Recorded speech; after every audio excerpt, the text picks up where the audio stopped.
Welcome to Leaping Larry's Revolutionary Reading Theatre.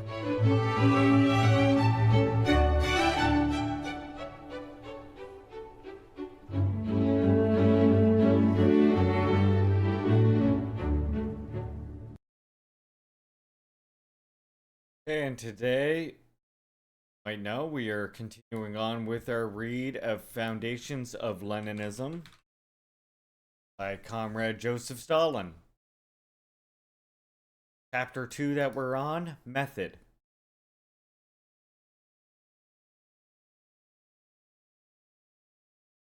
I would have been friends with Stalin. Yes, exactly. I have already said that between Marx and Engels on the one hand and Lenin on the other, there lies a whole period of domination of the opportunism of the Second International. For the sake of exactitude, I must add that it is not the formal domination of opportunism I have in mind, but only its actual domination. Formally, Second International was headed by faithful, quote-unquote, Marxists, by the orthodox, quote-unquote, Kautsky, and others. Hey, speaking of orthodoxy, you know who also uses that term?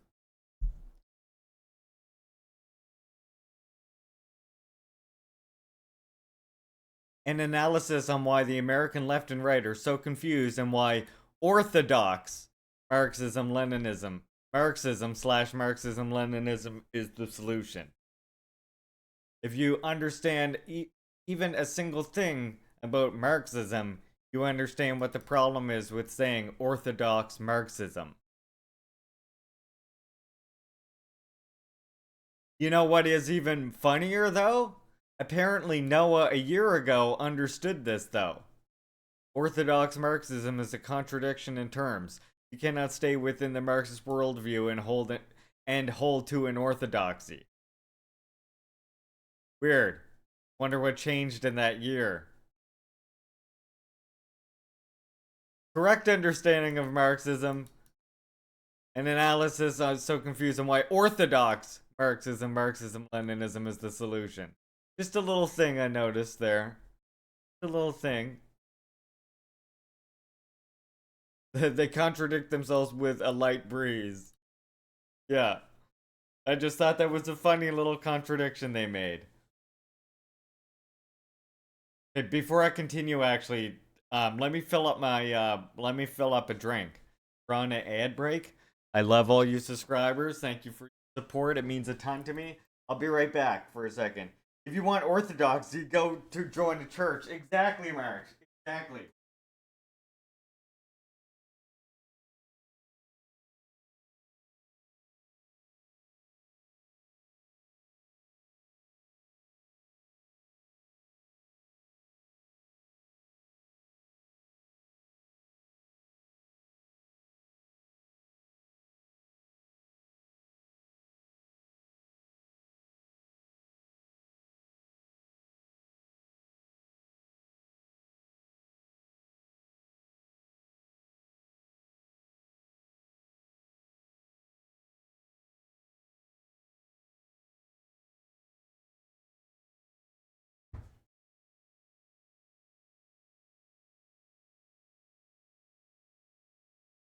Hey,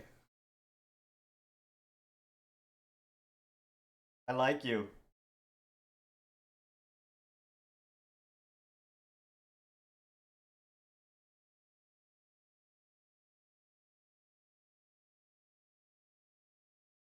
Orthodox Marxism is a red flag and not the good kind.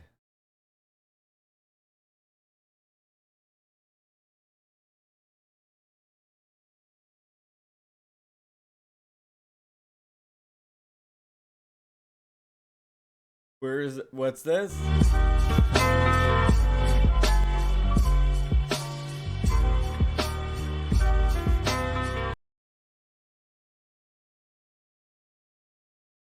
Looks like it's 2 hours long. You got to earn your liberation.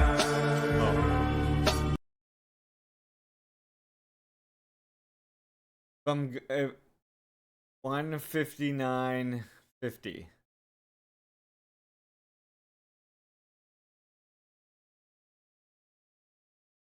with me on that. Yvette and Tone cite my work on that issue. They have always supported my argument on that issue. The disagreement is around the solution, which for them is exclusively within the white supremacist settler colonial state of the United States federal government, and mine extends beyond to the Pan-African and anti-imperialist global community. So as a quick one-line summary, so no, there wouldn't be a debate on that. They cite my work and have cited my work in when making that argument. So yeah, but Yep.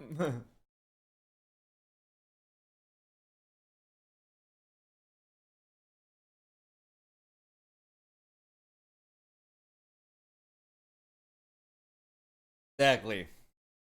So,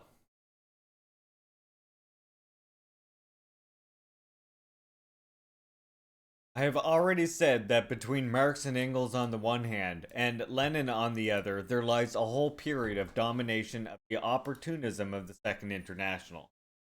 For the sake of exactitude, I must add that it is not the formal domination of opportunism I have in mind, but only its actual domination.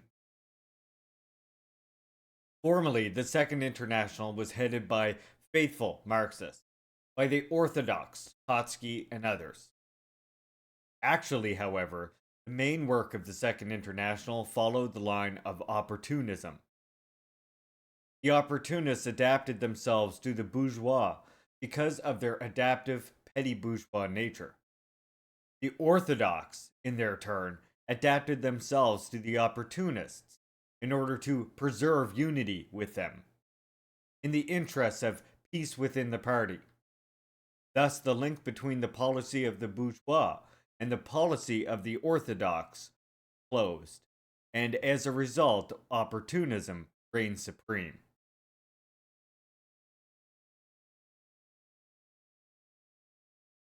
This was the period of the relatively peaceful development of capitalism, the pre-war period, so to speak. The catastrophic contradictions of imperialism had not yet become so glaringly evident, when workers' economic strikes and trade unions were developing more or less normally, quote unquote. When election campaigns and parliamentary groups yielding dizzying successes, when legal forms of struggle were lauded to the skies, and when it was thought that capitalism would be killed by legal means. In short, when the parties of the Second International were living in clover and had no inclination to think seriously about revolution, about the dictatorship of the proletariat, about the revolutionary education of the masses. By the way, if you think about some of the conversations that I've had with some of these reactionaries over there, you've seen some of our Twitter discussions before, you might actually recognize me literally having conversations like this about people where where I'm literally pointing out, they're basically suggesting that we take hold of the bourgeois state as it exists. And I'm literally trying to point out, no, Stalin and even Marx realized that that was incorrect. Yes, that's in the manifesto, but that was realized to be an incorrect position. So, it's very telling. Okay. Instead of an integral revolutionary theory, there were contradictory theoretical postulates and fragments of theory, which were divorced from the actual revolutionary struggle of the masses and had been turned into threadbare dogmas.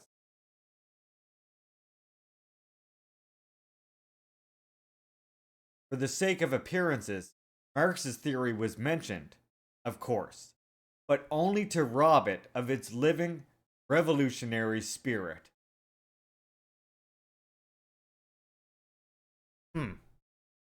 Instead of a revolutionary policy, there was flabby Philistinism and sordid political bargaining, parliamentary diplomacy, and parliamentary scheming. For the sake of appearances, of course, revolutionary slogans and resolutions were adopted, but only to be pigeonholed. Instead of the party being trained and taught correct revolutionary tactics on the basis of its own mistakes, there was a studied evasion of vexed questions, which were glossed over and veiled. For the sake of appearances, of course, there was no objection to talking about vexed questions, but only in order to wind up with some sort of elastic resolution. Damn. Damn, that sounds familiar. Wait, is Midwestern Marx the second international of our fucking era?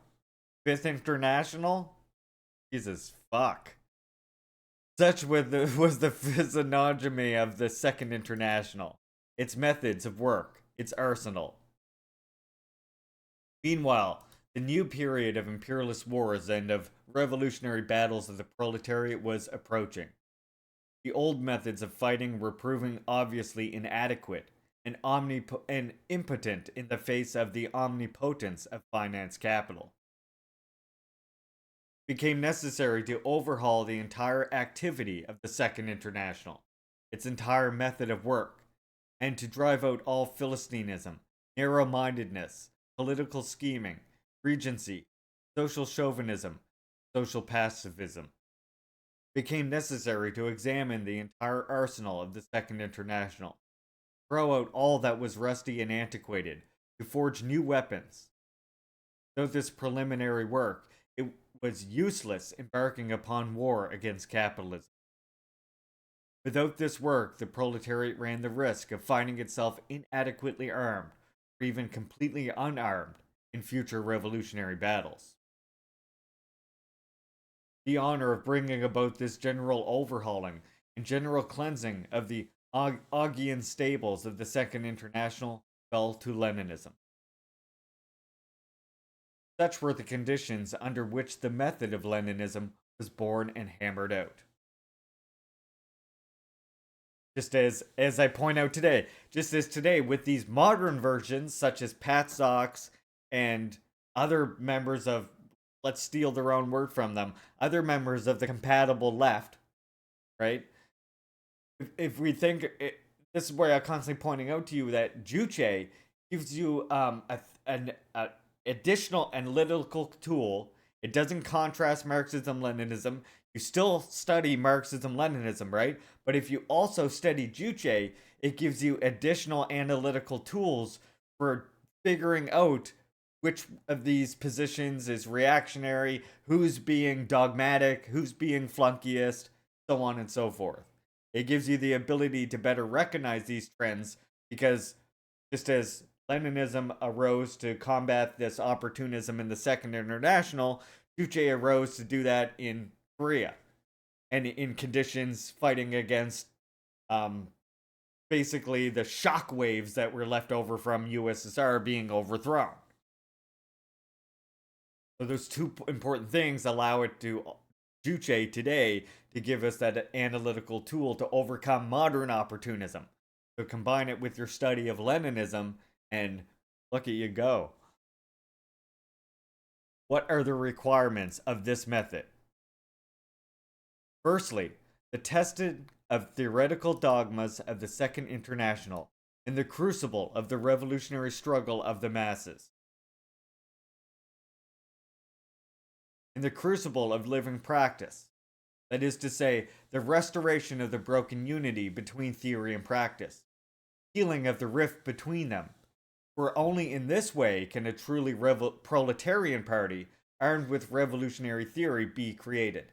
Yes, the common term was around the Third International, and that's why Cinnamon, I say as well, like, Juche gives you tools to overcome a lot of that opportunism that was in the Third International, that while we can do it with Leninism, you end up having to argue back and forth, right?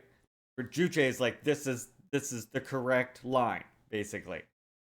And so therefore it becomes like this same weapon as Leninism was against the Second International, but against the Third and the Fourth International.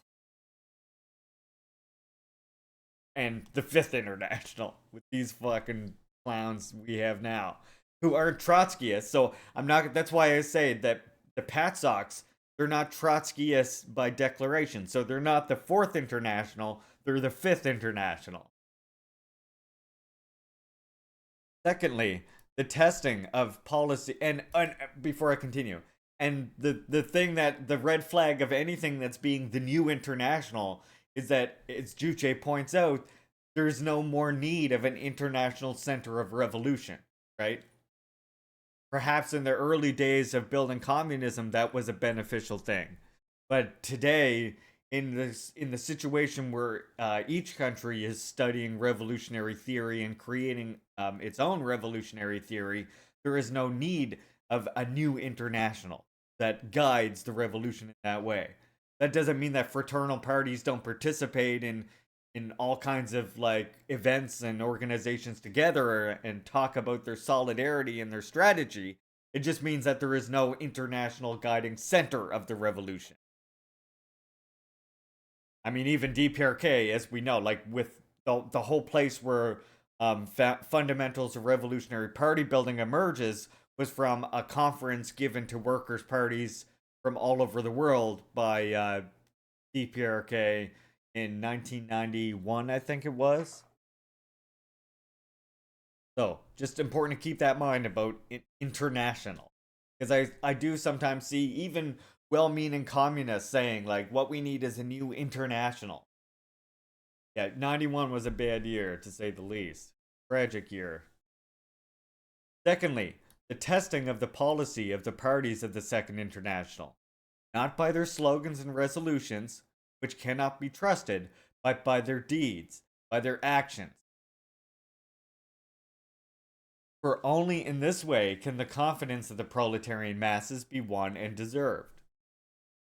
Thirdly, the reorganization of all party work on new revolutionary lines, with a view to training and preparing the masses for a revolutionary struggle.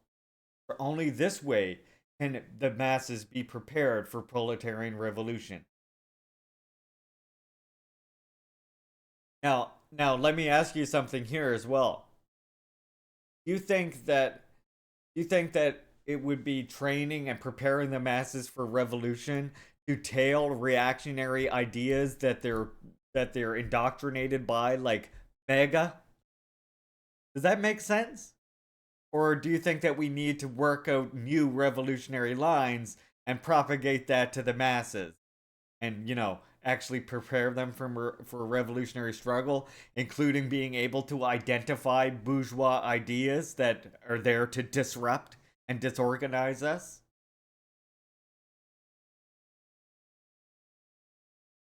Fourthly, self-criticism within the proletarian parties. Their education and training on the basis of their own mistakes. For only in this way can genuine cadres and genuine leaders of the party be trained. Such is the basis and substance of the method of Leninism. How was this method applied in practice? The opportunists of the Second International have a number of theoretical dogmas to which they always revert as their starting point. Now pay attention to these. Let us take a few of these. First dogma, concerning the conditions for the seizure of power by the proletariat. The opportunists assert that the proletariat cannot and ought not to take power unless it constitutes a majority in the country. No proofs are brought forward, for there are no proofs, either theoretical nor practical, that can bear out this absurd thesis. Think about that. Just seriously, think about that, and think about the way the Patsocks were talking about native people that we were looking at. Oh, well, they're just a minority. What we can't focus on them. We have to focus on the majority.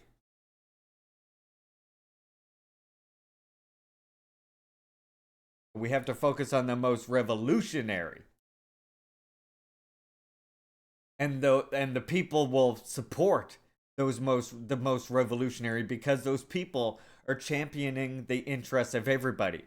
Just as socialism is in the interest of everybody, so is decolonization. So is land back in the interest of everybody. Therefore, it becomes very compelling for people.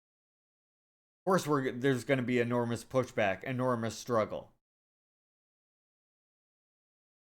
But that is a very compelling ideological tool that the imperialists and the reactionaries and the opportunists can never actually possess. And the opportunists, their practice will always betray their words, right?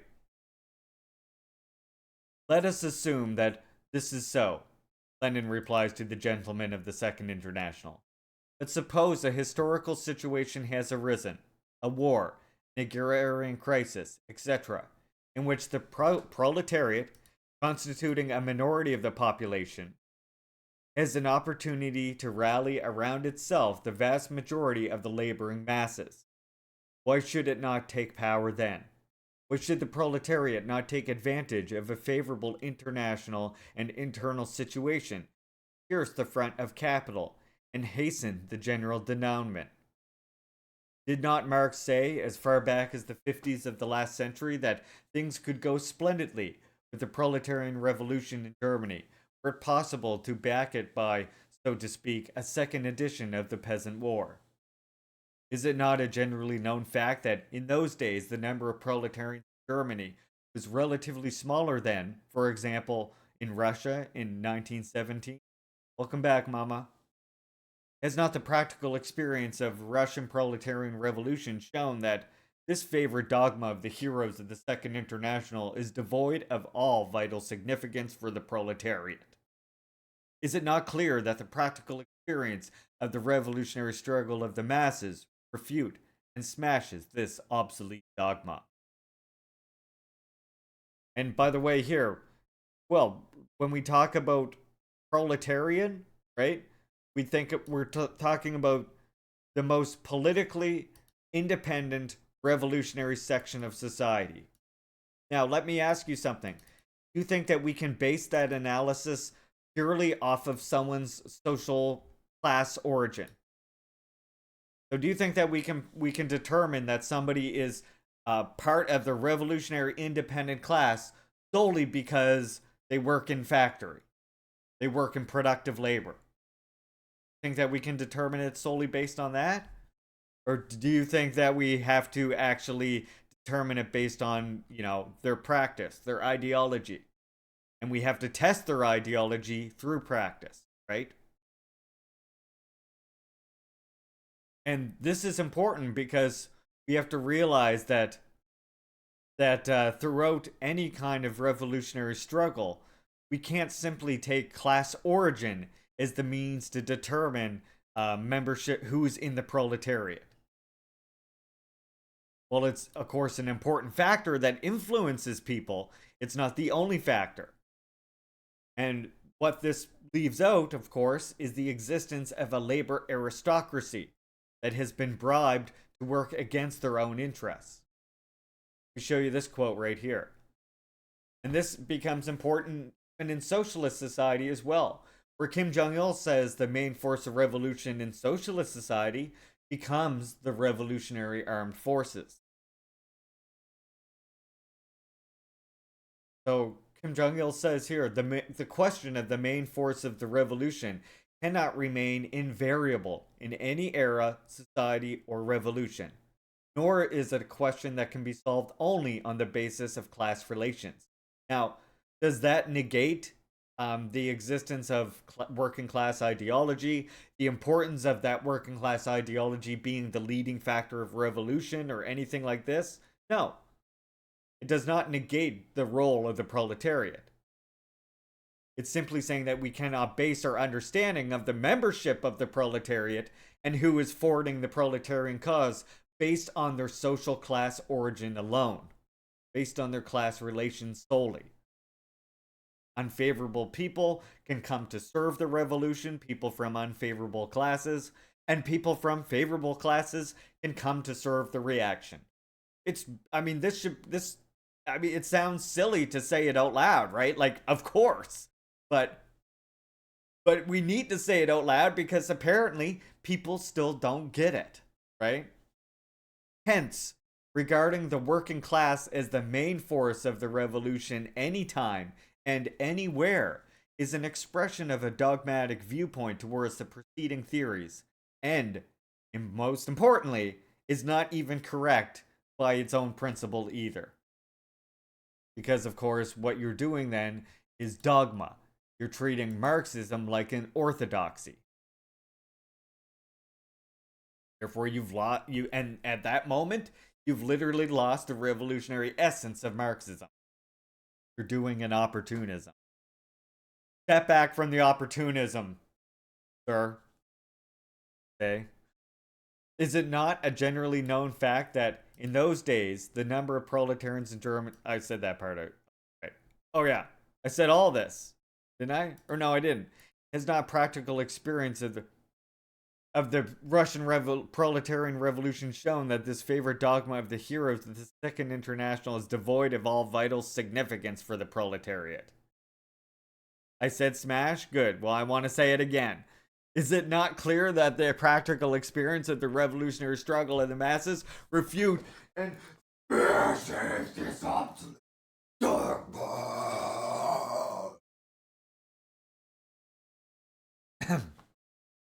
Excuse me.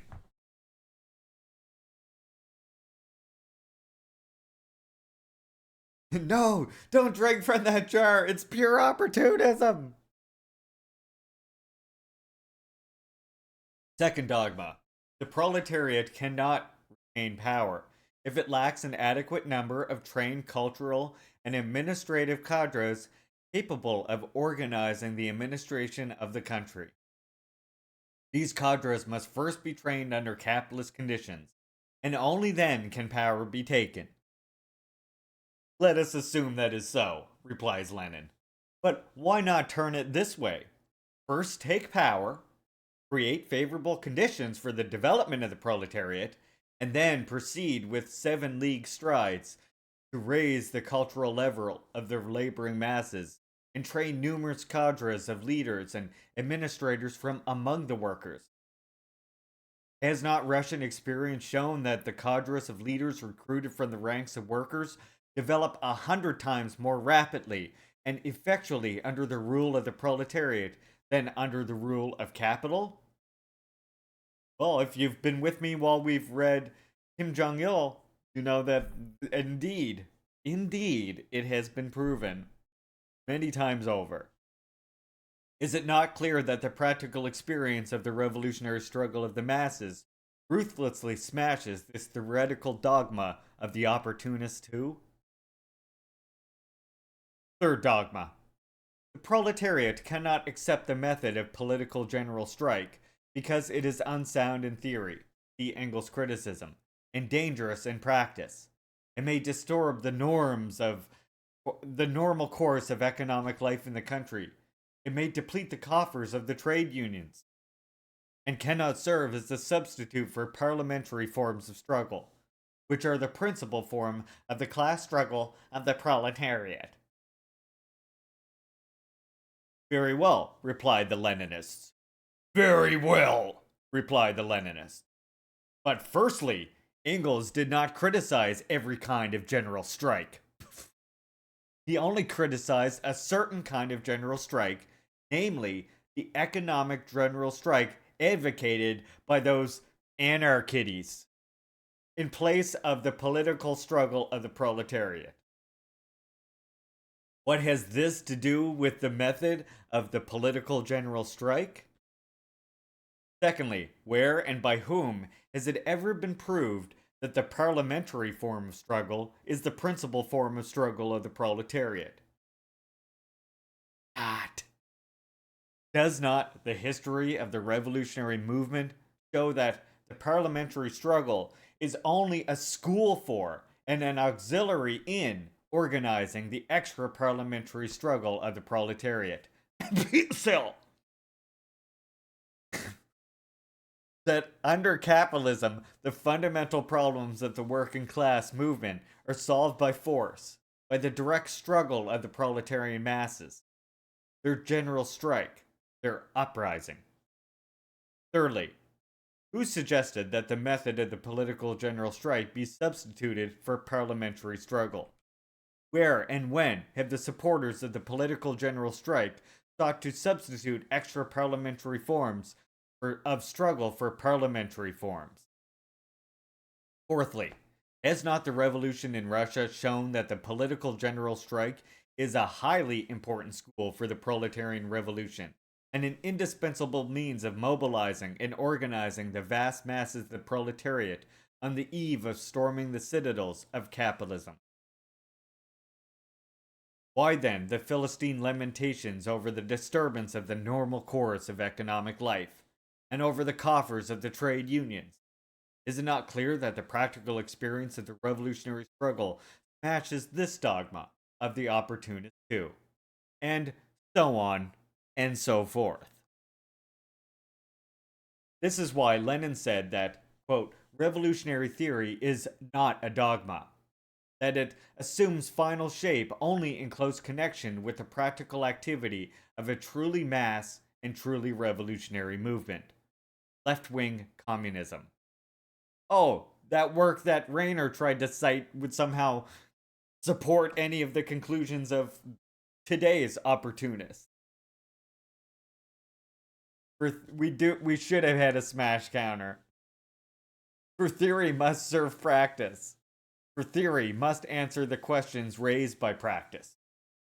What the friends of the people are, quote unquote. For it must be tested by practical results. As to the political slogans and political resolutions of the parties of the Second International, it is sufficient to recall the history of the slogan of war against war, realize how utterly false and utterly rotten are the political practices of these parties, which use pompous revolutionary slogans and resolutions to cloak their anti-revolutionary deeds. We all remember the pompous demonstrations of the Second International at the Bastille Congress, at which it threatened the imperialist war with all the horrors of insurrection if they should dare to start a war, and with the menacing slogan, war against war. But who does not remember that some time after, the very eve of war, the Bastille Resolution was pigeonholed, and the workers were given a new slogan to exterminate each other for the glory of the capitalist fatherlands? Is it not clear that revolutionary slogans and resolutions are not worth a farthing unless backed by deeds? Get your farthing slogans and resolutions out of here, god damn it. One need only contrast the Leninist policy of transforming the imperialist war into civil war with the treacherous policy of the Second International during the war to understand the utter baseness of the opportunist politicians, the full grandeur of the method of Leninism. I cannot refrain from quoting at this point a passage from Lenin's book, The Proletarian Revolution and the Renegade Kautsky, in which Lenin severely castigates an opportunist attempt by the leader of the Second International, Karl Kautsky, to judge parties not by their deed, but by their paper slogans and documents. Quote, Kautsky is pursuing a typically petty bourgeois Philistine policy by pretending that putting forward a slogan alters the position. Our history of bourgeois democracy refutes this illusion. The bourgeois Democrats have always advanced and still advance all sorts of slogans in order to deceive the people. The point is to test their sincerity, to compare their words with their deeds, not to be satisfied with idealistic or charlatan phrases, but to get down to the class reality. Think about that. Think about that. There is no need to mention the fear the parties of the Second International have for self-criticism. Their habit of concealing their mistakes, of glossing over vexed questions, of covering up their shortcomings by a deceptive show of well-being, which blunts living thought and prevents the party from deriving revolutionary training from its own mistakes, a habit which was ridiculed and pilloried by Lenin. Here is what Lenin wrote about self-criticism of proletarian parties in his pamphlet, Left-Wing Communism. Quote, the attitude of a political party towards its own mistakes, one of the most important and surest ways of judging how earnest the party is and how it in practice fulfills its obligation towards its class and toiling masses. Frankly, admitting a mistake, ascertaining the reasons for it, analyzing the circumstances which gave rise to it, and thoroughly discussing the means of correcting it. That is the earmark of a serious party. That is the way it should perform its duties. That is the way it should educate and train the class, and then the masses.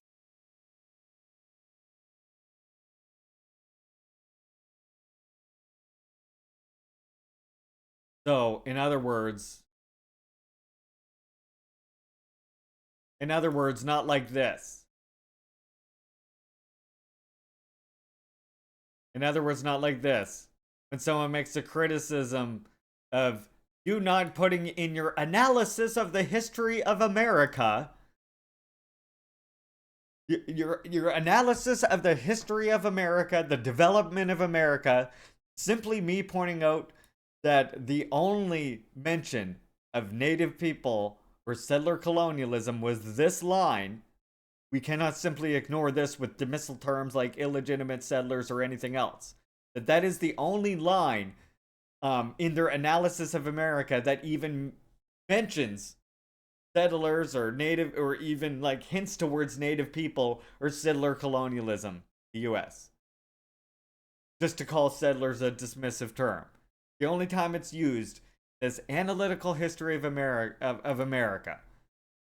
And then so me pointing this out, again, think about what I just said. This is the response to me simply pointing that out.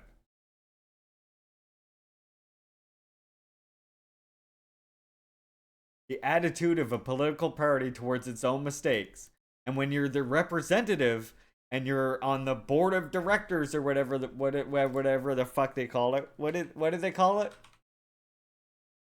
What do they call themselves there? The board? When you're on the board, the institute board, when you're on the institute board and you're an institute co-director, what you say on your public profile reflects upon the institute and the organization as well.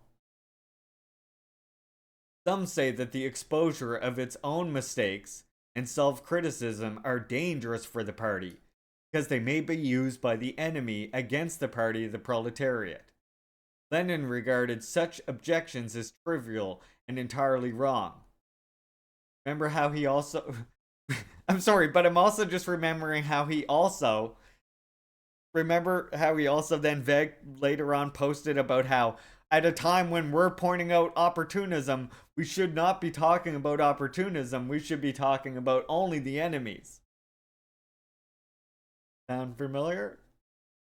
Lenin regarded such objections as trivial and entirely wrong. Here is what he wrote on this subject as far back as 1904 in his pamphlet, One Step Forward, when our party was still weak and small.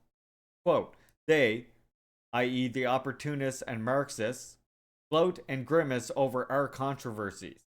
And of course, they will try to pick isolated passages from my pamphlet which deals with the defects and shortcomings of our party, and to use them for their own ends. The Russian Social Democrats are already steeled enough in battle not to be perturbed by these pinpricks and to continue. In spite of them, their work of self-criticism and ruthless exposure of their own shortcomings, which will unquestionably and inevitably be overcome as the working class movement grows. Unquote. Such, in general, are the characteristics, features of the method of Leninism. What is contained in Lenin's method was in the main already contained in the teachings of Marx, which, according to Marx and Marx himself, were in essence critical and revolutionary, quote unquote. It is precisely this critical and revolutionary spirit that pervades Lenin's method from the beginning to the end. But it would be wrong to suppose that Lenin's method is merely the restoration of the method of Marx. As a matter of fact, Lenin's method is not only the restoration of, but also the concretization and further development of the critical and revolutionary method of Marx, of his materialist dialectics. That last word. I'm over myself. The Bastille Congress of the Second International was held on November 4th to 25th, 1912. It was convened in connection with the Balkan War and the impending threat of a world war. Only one question was discussed: the international situation and joint action against the war. Congress adopted a manifesto calling for the workers to utilize their proletarian organization and might to wage revolutionary struggle against the danger of war, to declare war against war, and then change their minds after. Here we go. That's chapter 2.